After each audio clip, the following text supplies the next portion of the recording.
The name of our podcast is changing from Our Favorite Tools for Entrepreneurs to Let's Get Entrepreneurial. This episode addresses our thoughts and reasons for this change. Our podcast addresses tools and concepts that are useful for the launch and growth of entrepreneurial ventures. Your two hosts will be Professor Gary Palin and serial entrepreneur Ryan Budden. Hey, Professor Palin, how are you today? I'm doing very well. How are you? Fantastic. Look, we've got together to talk about something really exciting here. We're actually changing the name of the podcast, which I'm really excited about. I know, myself also. I think it's going to be very interesting, and this podcast is exploding as some of the reasons we decided to change.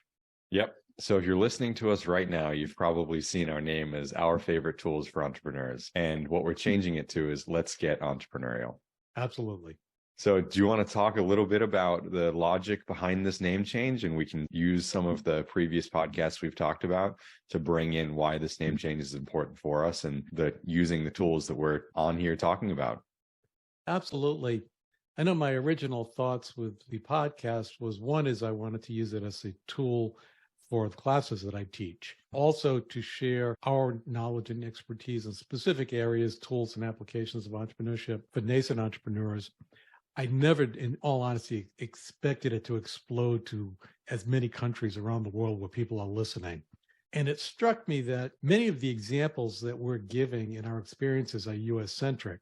As I was editing some of the podcasts, I would cringe and I'd say that really doesn't relate around the world. That's where we started to have a discussion to speak to various entrepreneurs and people with expertise of entrepreneurship from around the world to discuss with them the cultural distinctions of entrepreneurship, the environment and ecosystem of entrepreneurship in their countries, and also the regulatory issues with their countries.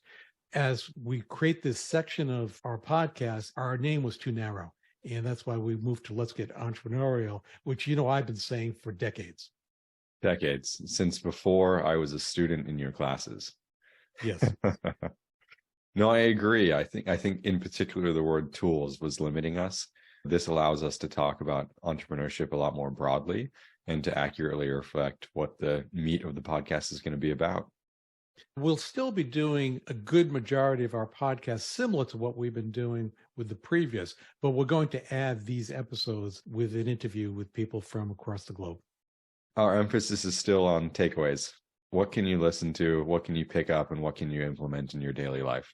I'm excited because I'm going to learn about entrepreneurship in various countries, and I've had some exposure to it, and it really is fascinating. And there are major distinctions from country to country. Through my travels and speaking around the world and interacting, I found some of those, but now I'm able to expand my scope of knowledge, as will our audience. That's exactly right. And I think it's interesting. I'm super excited to interview some of these people and hear what it actually is like. A lot of us have preconceived notions about entrepreneurship in America versus other countries. I don't know how much everyone knows about my background, but I was born in Australia and grew up in Asia. I have had a lot of experience on what it is like having businesses and starting businesses, not myself, but through observation in those countries. So to actually dive back into it, get some specifics, and compare and contrast what that's like here in the US. There are some major distinctions. We had just recently done a podcast on networking, and I brought up the example of business cards, and you were discussing taking notes on the business card while you're interacting with people. I made the reference to, but not in Asia, because that's considered an insult because you're defacing their property. There are major cultural distinctions where if you just walk into a different country, you want to be aware of those cultural differences. Very much a surprise as I started to go around the world is the view on failure. Because in this country, we very often will embrace failure. I'm afraid we're losing that to some degree. But failure, if you learn from failure, fail for the correct reasons, it's actually considered an asset. In many parts of the world, failure, if you fail once, you're done. So understanding that is very important. It is very important. I will say, even if you're not in those countries, one of the things that the U.S. prides themselves on, and I think is an amazing thing, is we have people from all over the world in the U.S. that are successful in entrepreneurship and business, no matter what industry you're in, understanding cultural norms and how you can better interact with the people around you. can also hugely help you in entrepreneurship in your journey. I took a group of students to Argentina probably about 10 years ago. One of the biggest shocks that they were experienced was in just incorporating a business. In the United States, you can incorporate a business literally within a day, whereas they were explained at that particular point in time in Argentina, it was more like a couple of months. My family in Australia, oftentimes it's easier to buy an existing business that's defunct than it is to start a new business because of that as well.